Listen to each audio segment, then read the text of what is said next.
Hi guys, FrostFangs here, and welcome back once again to another Paladins video. Today I'm going to be showing you guys the new champion coming to you in OB65. His, her, or their name is Moji. He's a little character here, like a little wizardly looking character who rides on top of a freaking dinosaur that has two heads. They also have kind of different personalities, I guess. This one looks kind of pissed off, and this one looks a little bit silly. Love the character design, first off. There's no skins yet. There's a few recolors that look kind of cool, but no actual skins at the moment. These are the loadouts. Not the loadouts, these are the cards. There's 4 legendaries, obviously, and then a bunch of stuff. I've already made one. The default ones aren't that bad, but you definitely benefit from having high-leveled cards, because if you have everything like level 1, they don't really make a difference, but once you level everything up, you'll notice that they actually start to buff stuff pretty heavily. So we'll go over her skills first, then I'll jump into the shooting range, practice range, whatever, and just actually show you the abilities. So she has 2 basic attacks, kind of. So she has Familiar Spray. This is your right click. It's the right head. Every 0.1 seconds deal 50 damage in a column of magical energy.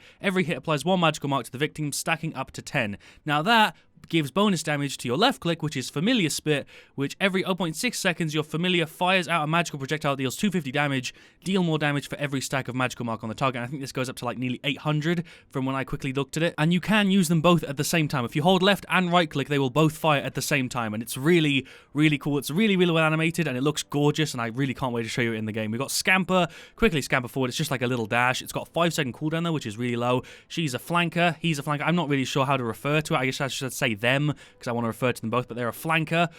Magic Barrier, which is kind of weird to have as a flank. I'll explain why. Project an impenetrable field around your character for 2 seconds. Like, you can't take damage. I think it's from every angle, not just the front, because it says around your character.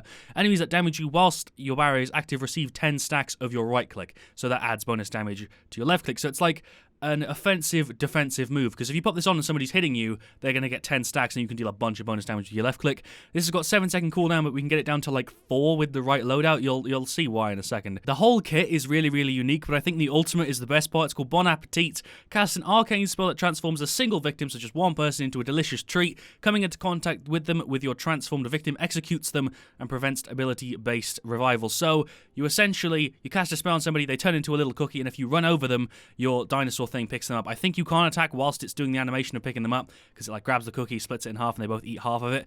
It's really, really cool, and I think it works quite well with the F, because you can have a dash to go and pick up the person. Don't know how long it lasts, don't know the specifics, but it's pretty cool.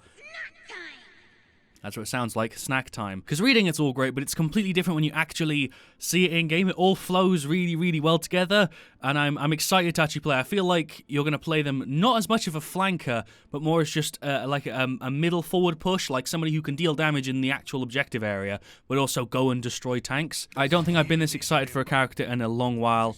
Moji. There we go. So the 4 legendaries, I should go over this, shouldn't I? Boom, boom. Detonating a magical mark damages all enemies within 14.25 units of the victim. That's at level 3. I did buy a couple chests just so I had a decent idea of how it all scaled. So this just makes your right click have a bigger range, kind of. Or if you hit one person... No, that's wrong. I explained that wrong. If you hit somebody with your left click and they've got marks on them, it'll deal damage around people. This one's pretty good. I would recommend trying this.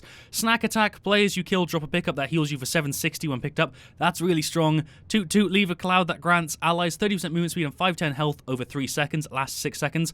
All of her legendary cards are really, really strong. Like, honestly, she's got a good set of legendary cards. My favorite, though, is Yummy. Consuming a victim of your ultimate recharges your ult by 50% and heals you for 1,050. Obviously, anti-heal, I think, affects all 3 of these, but I'm not sure. Let's just go ahead and pick Boom Boom for now. 3 default alerts aren't that bad, but we're going for this one, which I've set up, which gives us lifesteal against people who have got the maximum number of marks. So it's basically free health whenever we hit people. Eliminations reduce cooldowns. Reduce cooldown of Scamper by nearly 2 seconds. That's at level 7. And using Scamper heals us 400 over its duration. Reduce the cooldown of Magic Barrier by a tiny amount. So this is what it looks like. I don't know what the inspect is like. I've never done this before. That's really cute. So they do have different personalities, kind of. That's such a strange inspect. Not like a character we've ever had in Paladins before. This is so strange. Oh, it's weird. They're incredibly detailed, and you can see their eyes and stuff. So, that's the left one attack. It doesn't lose damage over range as far as I know. Like, I can go all the way back here, and it still deals 250. And that's the breathing fire. And you can do both these at the same time. Third person looks like this. You're quite slow. You're not that fast, but obviously, you've got this dash, which has got a tiny cooldown. You've also got this Q, which is all around you. There you go. And if anybody hits you during that, you will freaking trigger all 10 of your stacks on it. So let me just go and demonstrate over here on this Ying. So I'll breathe fire. Okay, there's the 10 stacks.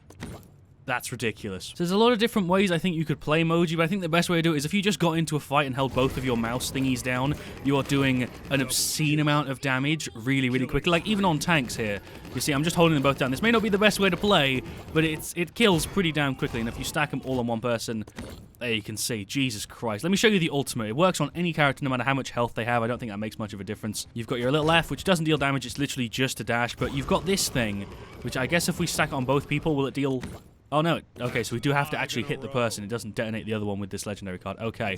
There's no reload. That's the thing that surprised me, is there's no reload and you have 2 basic attacks, kind of. This is probably the wrong way to play, but I feel like this just deals insane damage and you're going to kill so quickly. But the ultimate, you do a little spell, they turn into a cookie, you pick it up, and they do that animation. So you can't attack while they do that animation, but it is really, really short. We just instantly regen their ultimate. I think it's because I dipped into there. Let's do that again, look.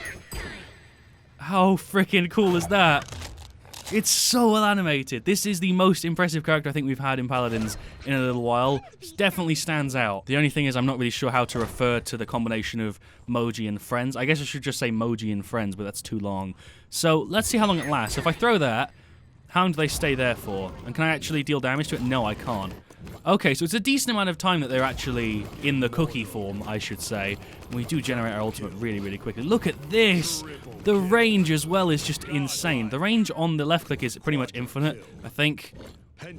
Is it infinite? It's nearly infinite. It's pretty damn long. And this is decent as well. Yeah, the actual length, the actual range on your right click's pretty damn long.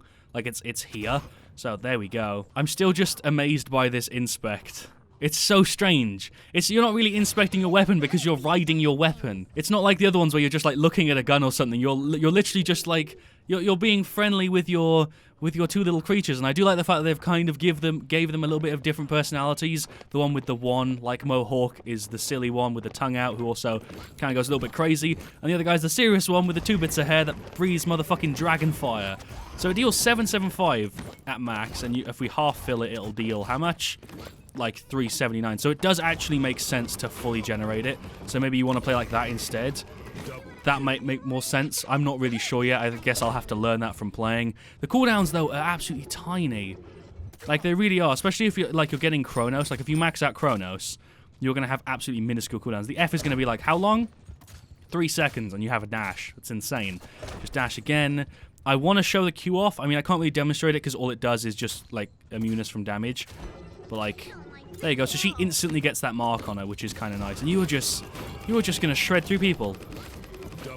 I haven't been excited for a Paladin's character in a little while now. Vivian was cool, but she didn't change all that much. And with Moji, they kind of just said, fuck it, let's make an entirely new character that's got nothing to do with any of the other ones. She has a dash, which I guess is the plainest part, but she can turn people into a cookie, she can breathe fire, she can shoot shit. The sound effects are fantastic as well. But I'm amazed. I don't know what the little magical mana pot is on the side there. I have no idea. I've just noticed that on the side of the little characters. I kind of wish they had names. I'm sure they do. It's probably actually in the lore somewhere. I might actually go check that. But that's Moji. I really, really like it. I'm excited to play her in OB65. There's a bunch of other stuff too. There's Paladins Battlegrounds, which is like a battle royale which is coming soon, which I'm sure you've already heard about. If not, go ahead and read the patch notes. OB65. I'm sure if you Google it, it'll come up like one of the first results. A lot of big changes. A lot of cool stuff. Here we go. I'm actually going to read the lore just to see if there is actually anything about it. So it says, she charges into battle atop her trusty familiar, Poli.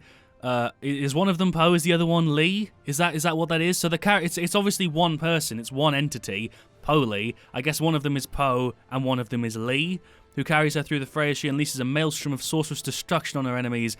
Moji doesn't actually do anything. I just realized she casts the spell to turn somebody into a cookie, and she does the shield, but the rest is all done by Poli. Once the war is over, the realm has returned to its natural state. She hopes to return to the forest, so she lives in the forest. Help her people begin the healing process of restoring all that was lost. Okay, so Moji and friends. There we go. She's a flanker coming to an OB65. I hope you guys have enjoyed this video. If you want to see me cover more stuff in OB65, just let me know down in the comments. Leave a like if you enjoyed this video. See you all very, very soon. And as always, stay frosty.